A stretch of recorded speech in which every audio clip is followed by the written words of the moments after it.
Doctor Esquivel, muy buenos días, bienvenido y gracias por aceptar nuestra invitación.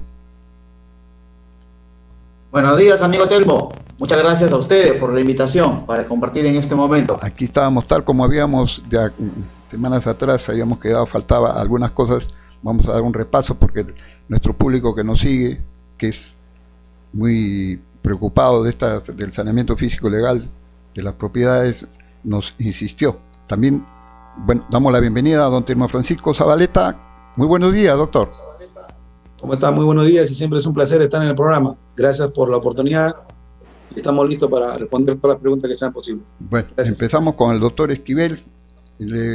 Nuestra consulta viene, cuando se habla de saneamiento físico legal de predios urbanos y rurales, ¿cuáles son los primeros actos y derechos que se deben inscribir en el registro de predios? Vamos a sintetizar para poder ganar un poquito de tiempo y poder ampliar en otros temas. Adelante, doctor Esquivel. Bien, creo que para entrar un poco en contexto hay que tener la idea clara de lo que significa un saneamiento, ¿no? Porque hay distintas formas de saneamiento, pero cuando hablamos precisamente del saneamiento de la propiedad, ¿no? Cuando se hace referencia sobre saneamiento físico y legal, sobre inmuebles, no es más que aquel trámite o aquellos actos que están destinados, ¿no? Con una finalidad, que es la inscripción de la propiedad, ¿no? En los registros públicos. Es una serie de actos que realiza, en este caso, el propietario, que aún no cuenta con su derecho inscrito en el registro, ¿no? Y esto es muy importante dar a conocer, pues, porque como la norma ya lo establece en un principio, el derecho de la propiedad, si bien es cierto, no es obligatorio la inscripción en el registro, y eso sí tengámoslo bien en claro, ¿no? Porque nuestro sistema es declarativo, ¿no? Y para la transferencia de la propiedad, para adquirir un inmueble basta con el consenso, el consentimiento tanto del vendedor y comprador. Sin embargo, el registro y la necesidad de las personas, ¿no? Y la importancia que tiene el registro en nuestra sociedad es el sistema legal, crear una seguridad jurídica. Claro. Y una seguridad jurídica en el sentido de que pues aquella persona, ¿no? Que adquiere, ¿no? Una propiedad debe encontrarse seguro de que no va a tener luego ningún problema, ¿no? Cuando inscriben el registro. Claro. Tengamos en cuenta que hay muchos casos, ¿no? Y se han visto esto en la práctica, pues, que aquellas personas, que una persona por documento privado, ¿no? Porque, ojo, basta la norma no te admite para adquirir una propiedad que sea por escritura pública, ¿no? O que esté escrito en el registro. Basta para adquirirlo por algún documento privado, ¿no? Naturalmente firmado por ambas partes, Pero en la práctica se da esta situación, pues el propietario A transfiere el día de hoy, por ejemplo, a la persona B, y luego por documento privado, y luego mañana transfiere a la persona C, y luego pasado claro, pues, a la persona X. Sucesivamente puede... Hace una serie de ventas sucesivas. Claro. Entonces, ¿a quién le damos el derecho? ¿Quién asegura su derecho? Y esto es quien inscribe primero en el registro. Y para inscribir en el registro, necesariamente, pues las normas así lo establecen, tiene que ser por instrumento público. En este caso, la escritura pública, ¿no? Que es otorgada ante notarios. Aquella persona, indistintamente de las fechas que han sido otorgadas, estas ventas que hacía mención en el ejemplo, aquella persona que inscribe primero, esa es la regla general. Aquella persona que inscribe primero, ¿no? Va a tener su preferencia y va a generar oponibilidad a terceros respecto de su derecho. Es lo que la le da seguridad jurídica que otorga el jurídica. registro. No me escucha el doctor, creo. Así es. Eso le da seguridad jurídica, entonces ese acto de escribirlo. Exacto. Y esa es la importancia de escribirlo en el registro. ¿Y cuáles los derechos inscribibles que también nos preguntaban? son los que usted ha mencionado. Así es, amigo Telmo. Ahora, Eso cuando tiene una usted mencionaba finalidad, acerca doctor. de qué actos se inscriben en el registro o cómo empieza en este caso, yo hacía referencia a un caso sobre una compra-venta. Sin embargo, el primer acto que se inscribe en el registro es la inmatriculación. ¿Y qué es la inmatriculación de un inmueble? No viene a ser sino la primera inscripción del dominio de la propiedad. La Y por palabra decirlo en términos técnica, más simples, ¿no? la palabra Y técnica por es decirlo en términos más inmatriculación. simples, exacto, cuando, por ejemplo, recién voy a inscribir yo mi lote terreno en el registro. Ojo, estamos hablando del acceso por primera vez al registro del inmueble, ¿no? Muy bien. La primera inscripción del dominio A ver, le de damos... la propiedad. Y por decirlo en términos más simples, Está hablando. ¿no? Doctor Esquivel, Por decirlo en le vamos... términos más simples, cuando, por ejemplo, voy a inscribir yo mi lote terreno en el registro. Ojo, estamos hablando del acceso por primera vez al registro de ¿Quién está hablando? inmueble, ¿no? Doctor, Dígame. aquí en la inmatriculación, pues después como nos dijo hace momentos usted, se pueden hacer una serie de otros actos, ¿no? De repente, el doctor Zabaleta quisiera agregarle algo adicional a eso, o hablamos de la independización que usted ya dijo, u otro acto que podría haber o que sucede en el camino, digamos, de la propiedad, de la subdivisión, la acumulación. Bueno, gracias por la oportunidad nuevamente. Y es importante, bueno, lo que ha dicho el doctor Luis Esquivel Chávez. Es una forma de dar estos temas de actos, ante el cual el derecho de propiedad o la persona que tiene un predio urbano, o sea, un predio rústico dividido en predio rural o eriazo, ingresa al registro. Él ya nos habló definitivamente de la inscripción en este caso la inmatriculación, y luego vienen estos actos secundarios que da seguridad jurídica en caso de que usted acceda al registro. Tenemos la ley 26366, mediante el cual existen algunas garantías, y dentro de ellas está el que se ampara en registro, pues obviamente. Y esto pues demuestra que la gran diferencia, que de repente que un vecino te conozca que tú eres el propietario, o también o estás como posicionario, pero otra cosa ya es cuando tú accedes al registro, que es un registro jurídico diferenciado totalmente del registro administrativo, que da fe para que este intercambio económico o estas transferencias mediante los predios que se realizan sea favorable pues al Estado peruano y genere esta economía. Pues no olvidar que estos predios, tanto urbanos como rurales, como en la ocasión, lo que se busca es el saneamiento físico legal. No solamente terminar en el título apto para el registro o el título perfeccionado, que es el conjunto de todos esos documentos para que tú puedas acceder a registros. Lo importante es que termine hasta la inscripción. Doctor Zabaleta, Sí, ya que usted tocó el tema de los rurales, es un poco, para todos los que conocemos la parte rural, la mayoría lo conoce, es un poco difícil solamente, no es pues como en la parte urbana, ¿no? La municipalidad los tiene ya señalado, digamos, calles por número. En la chacra, ¿cuál es es muy difícil para registrar los terrenos de los agricultores, en este caso los terrenos rústicos? No olvidar de que dejar bien claro dos cosas muy importantes y simples. Hay dos tipos de saneamiento. El que hace el privado, que puede ser una persona natural jurídica o una sociedad conyugal, mediante todos sus medios, utiliza todo su remedio y hace los gastos. Otro saneamiento físico legal que hace el Estado peruano a través de las instituciones. Recordemos el PEC, ahora lo está haciendo el gobierno regional La Libertad a través de una gerencia. El artículo 51N de la ley orgánica de los gobiernos regionales. Pero ¿cuál es la diferencia de esto? Esto es totalmente una diferenciación entre un predio. Tenemos predios urbanos, como lo está hablando el doctor Luis Esquivel, pero también tenemos predios rústicos que se dividen en rurales y eriazos. Estos predios rurales también se diferencian totalmente.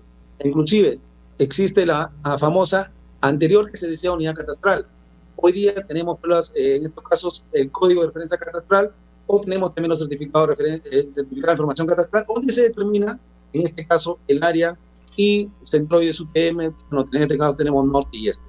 Pero, ¿qué es lo importante de esto? Así como usted puede ver en la habitación urbana, que tiene agua, luz, desagüe, los servicios públicos, además que esté aprobado en este caso, por un procedimiento administrativo ante la Municipalidad de Habilitación Urbana. Los predios rurales también. Los predios rurales tienen sus características y tienen su órgano competente donde se expide los planos en la memoria ejecutiva o el certificado de información cadastral. Pero no olvidar de que también, así como existe independización, o en este caso subdivisión, de acuerdo a la municipalidad o el registro, que son palabras concretas de registro, también tenemos independización de predios rurales. En las comunidades campesinas tenemos la parcelación. Famosa parcelación, una vez que toman el acuerdo correspondiente, se escribe en el registro de personas jurídicas de la comunidad y luego se hace la parcelación respectiva. Eso es por el lado de predios rurales, pero por el lado de predio urbano, obviamente pues, el doctor Esquivel nos puede dar más luchas respecto a él. Doctor Esquivel, usted nos estaba hablando de la inmatriculación, donde pues ahí hay una serie de actos que se puedan hacer: independización, subdivisión, acumulación, rectificación de área, nos dice algún que nos están siguiendo. Y también se escriben las medidas o los linderos y las medidas perimétricas o rectificación en caso de... tenemos 2 minutos, no sé si usted gusta adelantar o lo dejamos entramos en la próxima tanda. Claro, puedo explicarlo brevemente, ¿no? Hacía referencia yo a la inmatriculación de inmuebles como el acto o aquella vez, o la primera vez que accede el predio al registro. Hoy en día, ¿no? Las normas exigen, por ejemplo, en el caso de la inmatriculación, en primer lugar, el instrumento público, ¿no? La escritura pública con una antigüedad no mayor de 5 años. Este es para el caso de que, si es que aquel propietario que no tenga su derecho inscrito, estábamos hablando del predio, ¿no? La norma señala que es necesario tener una escritura pública con una antigüedad no mayor de 5 años y además los planos, ¿no? Unos planos que tienen que tener unas ciertas características técnicas. Hoy en día, y a eso voy, hoy en día, bueno, con todo el avance pues, de la tecnología, ya podemos encontrar una serie de instrumentos, ¿no? que nos sirven a aquellas personas para que puedan tener una precisión exacta de las medidas del área, linderos y medidas perimétricas de su predio, ¿no? Es por eso que la norma exige unos planos georreferenciados, ¿no? En unas coordenadas UTM. Más allá del término técnico, debemos precisar que anteriormente teníamos ese problema en el registro, pues hay predios que ingresaron o accedieron, ¿no? a su inscripción cuando no tenían esta precisión. Claro. Y ahí viene el problema. Viene el problema, pues el predio no está, si bien es cierto, está inscrito, pero no tiene el área o medidas perimétricas conforme en la realidad debería ser. Pero esos son temas que ustedes claro. lo solucionan seguramente ahí a la hora cuando ingrese un acta o a la hora de querer escribir, seguramente las sugerencias, las orientaciones que ustedes dan. Vamos a ir a un corte, doctor, y volvemos, y nos están ya consultando. Muy bien. ¿Qué cosa hay? Les voy adelantando las preguntas que nos piden acá. Dice: prescripción adquisitiva de dominio, compra-venta, hipoteca, bloqueo registral, embargo, para poder seguir avanzando. Volvemos, amigos, después de estos pequeños mensajes.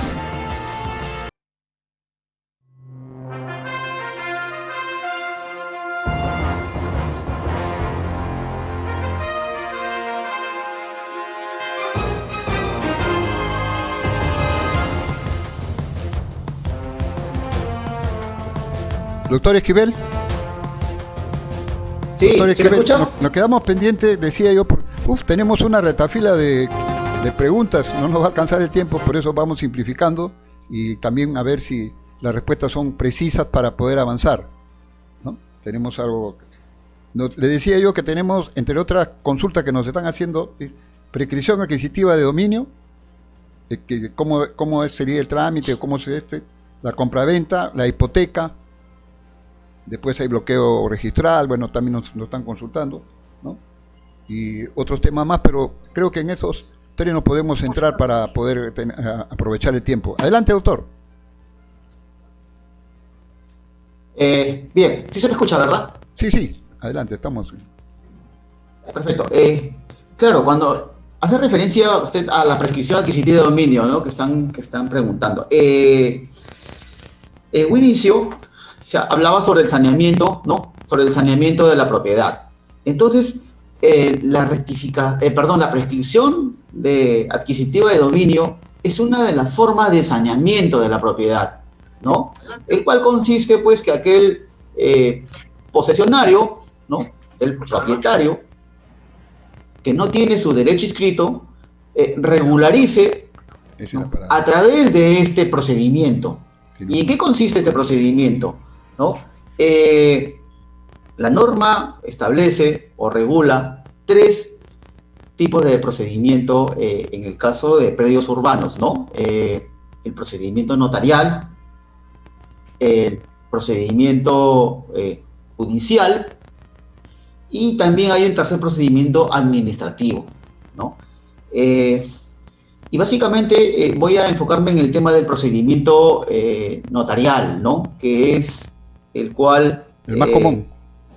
Más común y, por alguna forma de decirlo, es más rápido el trámite a efectos de poder consolidar o acceder a sanear el predio de aquella persona que no tiene su derecho inscrito en el registro, ¿no? Entonces, la norma establece que aquella persona, aquel posesionario, ¿no?,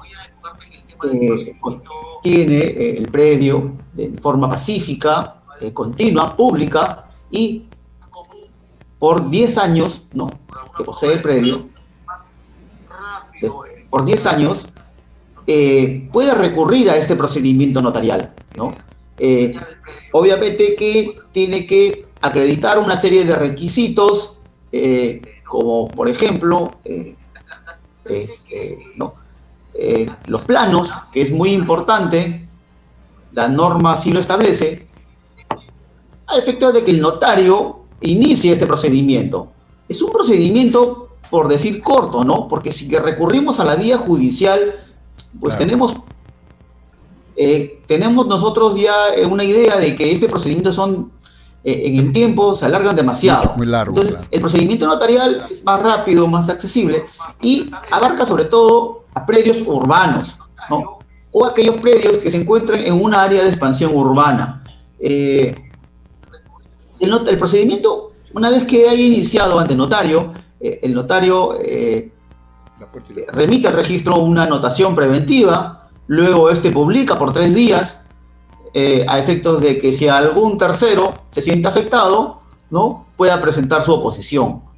Luego de transcurrido el plazo que la norma establece, son 30 días, se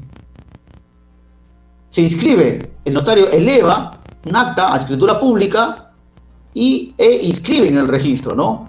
Durante todo este procedimiento hay una serie de situaciones que pueden darse, que por el momento nos conllevaría mucho tiempo, ¿no?, para ver una serie de casos. Muy bien, usted lo simplificó. En resumen, esto es el procedimiento de prescripción adquisitiva, ¿no? Tengamos en cuenta también que en el caso del procedimiento adquisitivo de dominio abarca tanto para predios inscritos o no inscritos. Sí, por ese procedimiento se puede acceder también a la inmatriculación del predio urbano.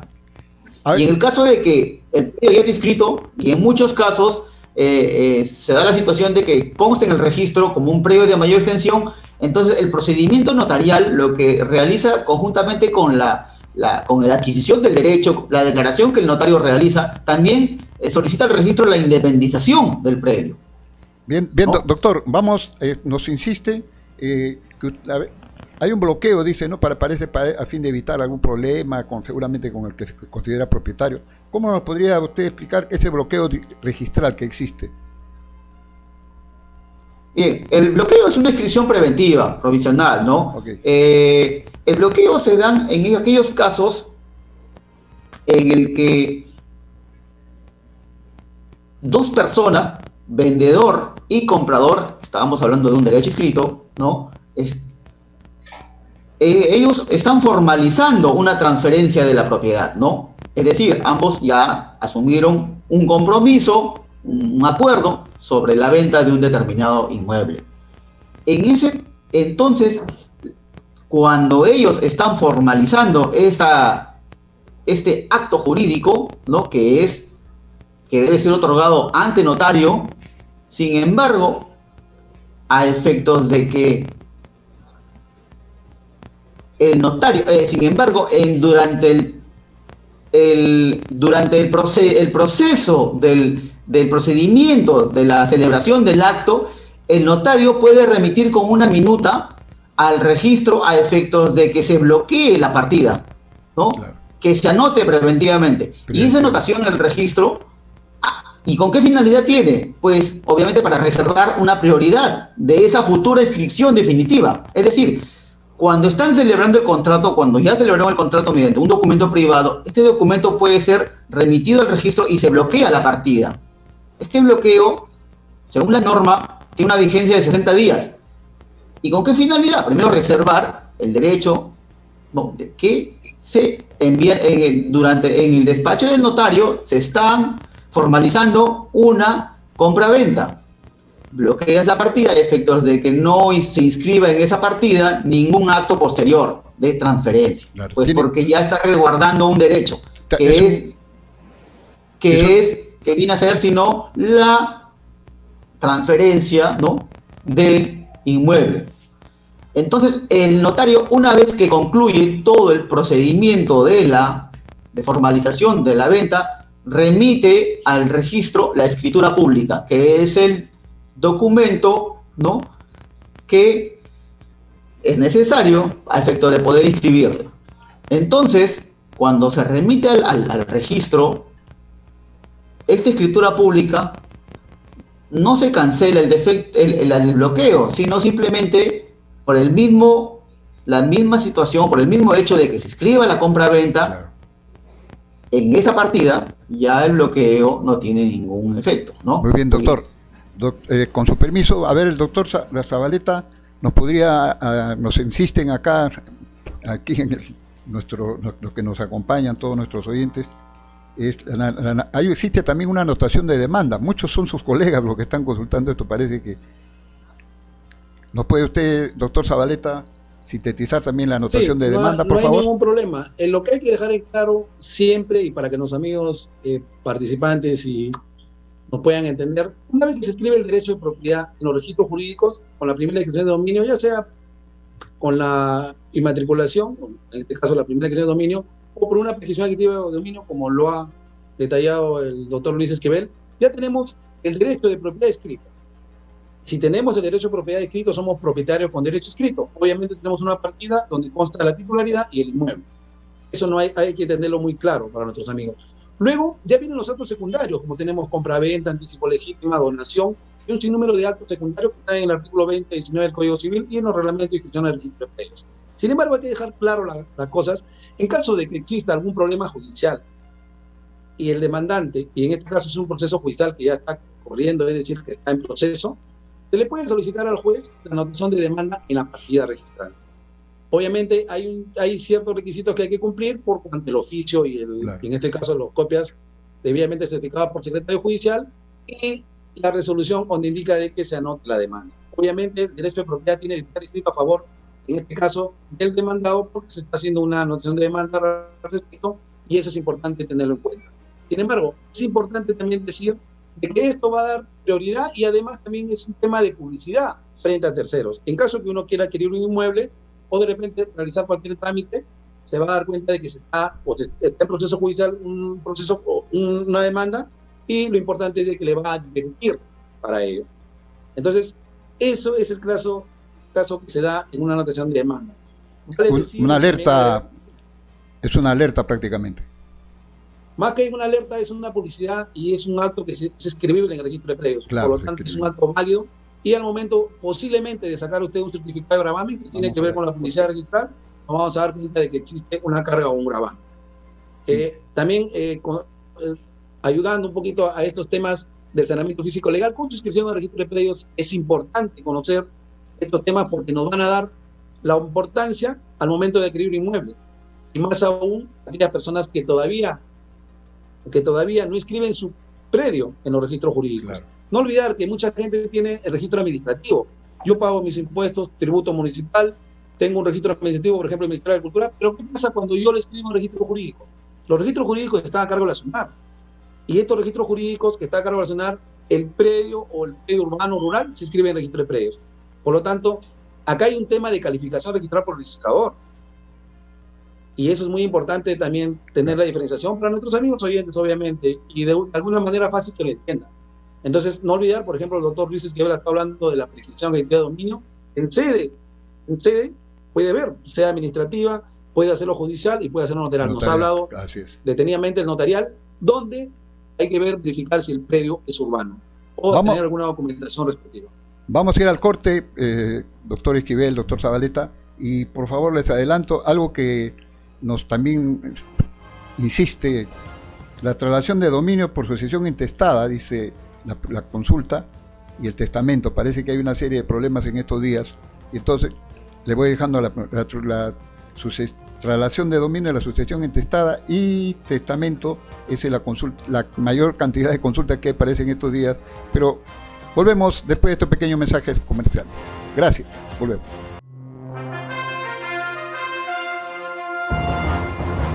Doctor Esquivel, estamos de vuelta ya, estimados amigos, y ha habido el interín, varias preguntas. Bueno, los felicitamos, tienen ustedes un buen público. Esto significa pues que hay mucha necesidad, digamos, de este programa, volverlo a repetir o hacerlo. Alguien nos dice, mejor señor, un tema y más explicación para darle más largo. Bien. Creo que lo sintetizamos así, lo que uno de nuestros oyentes dice, que ha ido al Banco de la Nación a cobrar como siempre cobraba él con su abuelito. Y resulta que el abuelito, pues con esta pandemia, ya está descansando en paz y se ha encontrado que no sabe qué hacer, no sabía. Y entonces, así como él, esta persona, le han dicho, bueno, ahí el comentario, le han dicho, vaya usted un abogado, en fin, ve usted cómo es lo que tiene que hacer, usted tiene que tener documentos, el otro, se han puesto los líos, las discusiones. Bueno, el empleado del banco no desconoce, entonces, la pregunta dice, ¿qué es lo que debe, ante esta pandemia que estamos sucediendo, y hay muchos, en este caso, propiedades, fallece pues la cabeza, en este caso, que son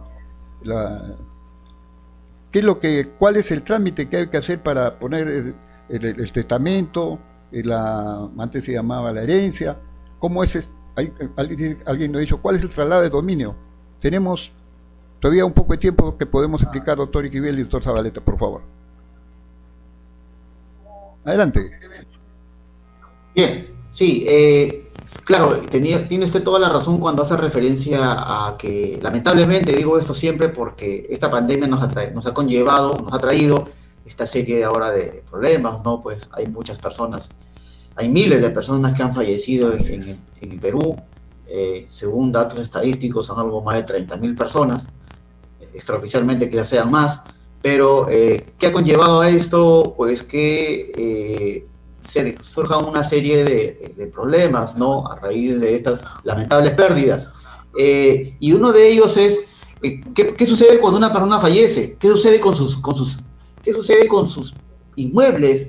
¿Qué sucede con sus cuentas bancarias? ¿Qué sucede con aquellos otros tipos de propiedades que tengan, ¿no? Con sus vehículos. Entonces, ¿qué es lo que debemos hacer cuando una persona fallece, ¿no? Para que esos bienes, como usted hacía referencia ahí, pues, a el trámite de esta persona que recurrió al Banco de la Nación, el heredero recurre y en el banco le indican, señor, ha fallecido y tiene que usted realizar su sucesión intestada o declaratoria de herederos. ¿Y en qué consiste ese procedimiento? Este procedimiento consiste en que los derechos que tenga la persona que ha fallecido, ¿no?, se transfieran a favor de los herederos. Y esto nos conlleva a un procedimiento, pero que pueden ser en dos vías, ¿no? El procedimiento notarial o judicial. Es decir, la sucesión intestada, o muy comúnmente como lo denominan, ¿no?, declaratoria de herederos, ¿no?, se realizan en la vía notarial o la vía judicial.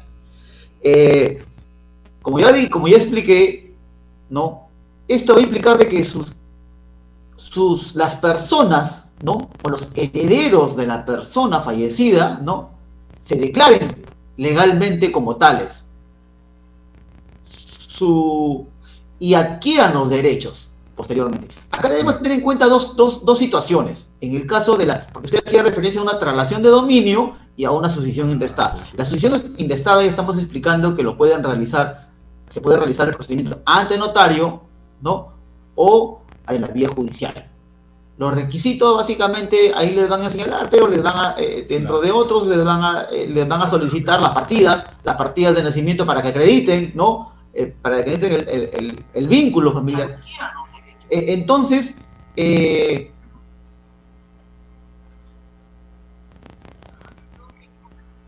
perdón, ¿se me escucha? Porque acá estoy con sí, estamos escuchando, ya, estamos al aire. Se me salió un mensaje acá de que hay un problema con ya. Entonces, una vez que yo sea declarado como heredero, ¿no? En la vía notarial o judicial y como recomendación, tanto como en el caso de prescripciones, la vía notarial siempre es un procedimiento mucho más corto en los tiempos, ¿no?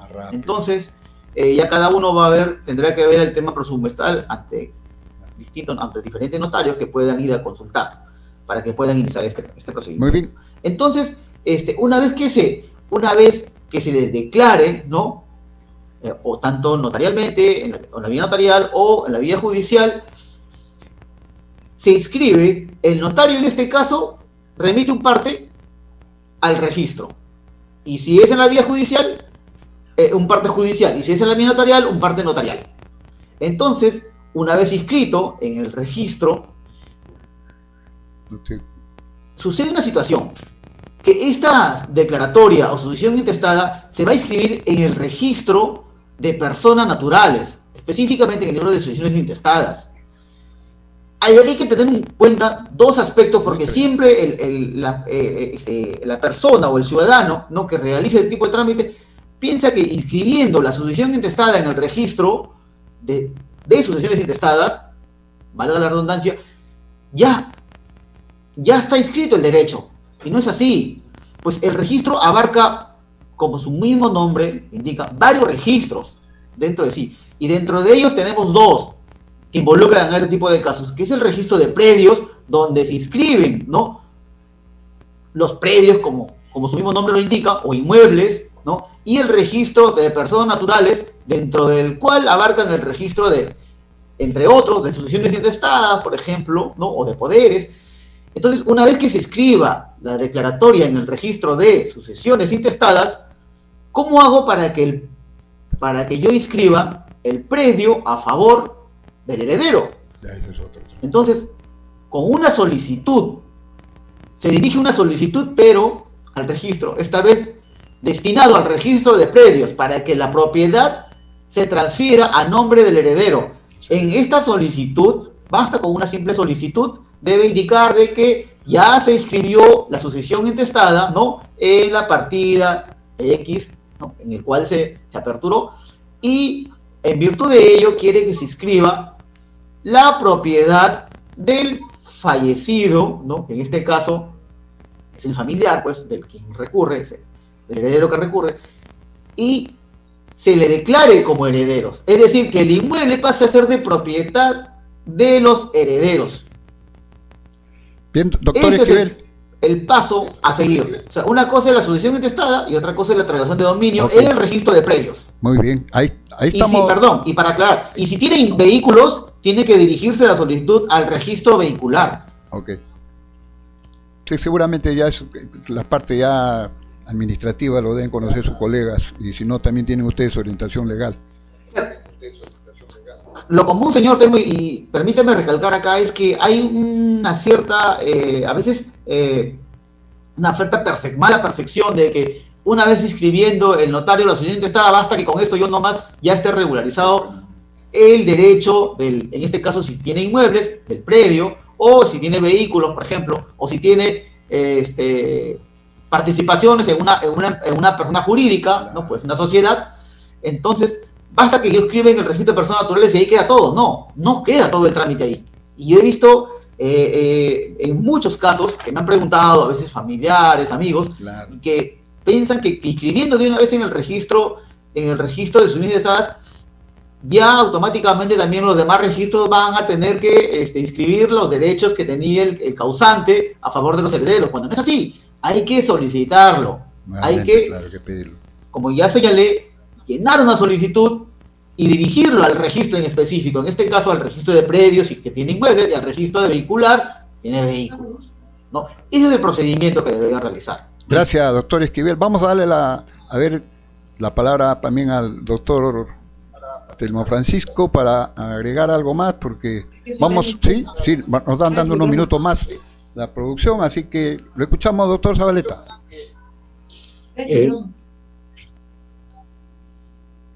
Bueno, aquí estamos. ¿Sí me escuchan?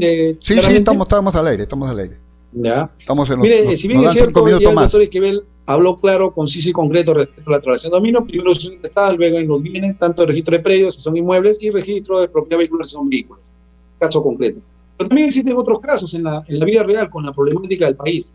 Es decir, todo el tema, por ejemplo, de la compra-venta, todo el tema de la independización de la Junta de Propietarios, el reglamento interno. También existen los temas de todo lo que uno puede salvaguardar, ¿para qué? Para proteger sus derechos. Entonces, en el buen sentido de la palabra, una vez que ya tiene el derecho escrito a favor de los herederos legales, que son aquellas personas que el causante, que es el fallecido, pasa a nombre de los herederos legales. Y entonces la propiedad ya aparece a nombre de ¿quién? De los herederos legales. Por ejemplo, un predio que tiene 1.000 metros cuadrados, hablando de urbano o rural, de ese 1.000 metros cuadrados, si son 3 hijos los herederos legales, en caso concreto, cada uno va a tener el 33.3. Definitivamente pues, son copropietarios y en algún momento quizás quieran independizar el predio, ¿cómo será? Quieren independizar su predio, si es su división, podríamos irnos a la municipalidad, específicamente el procedimiento de su división ante la municipalidad y luego dirigirse a los registros jurídicos, registro de predio. Pero también tenemos el rural. También podemos hacer una independización y ver dos situaciones. Si está catastrada la zona donde se encuentra el inmueble o si no está catastrada. Si está catastrada, obviamente realizamos todo el procedimiento de transferencia de adjudicación. ¿Y qué hacemos? Ahí nos van a entregar un certificado de información catastral. En caso que el inmueble esté en una zona no catastrada, es decir, nunca se levantó catastro por las instituciones del Estado, ¿qué pasa? Tendríamos que buscar un verificador que está escrito en el índice verificador de registro de predios. En estos casos concretos son los problemas que existen. Muchas veces tenemos herederos, que en este caso son hermanos, o el esposo o la esposa, con los herederos que son los hijos. Entonces, definitivamente estos casos se dan en el Perú, se dan en el país, se dan en el Perú, y con esta pandemia, pues definitivamente se ha dado con mucha más frecuencia. No olvidar que también existen algunas rectificaciones por los nombres antes de hacer este tema de la asociación intestada. No sé si habrá alguna pregunta también para nosotros continuar con la respuesta. Doctor, no. ¿Sí? Adelante. Sí, quería aclarar respecto de lo que había indicado acerca del procedimiento, ¿no? Hay que tener muy en cuenta algo muy importante que me había omitido señalar. Para que proceda la sucesión intestada, el procedimiento de sucesión intestada y pues, el efecto de que se declaren los herederos, debemos tener muy en cuenta que la persona que fallece no debe haber dejado testamento.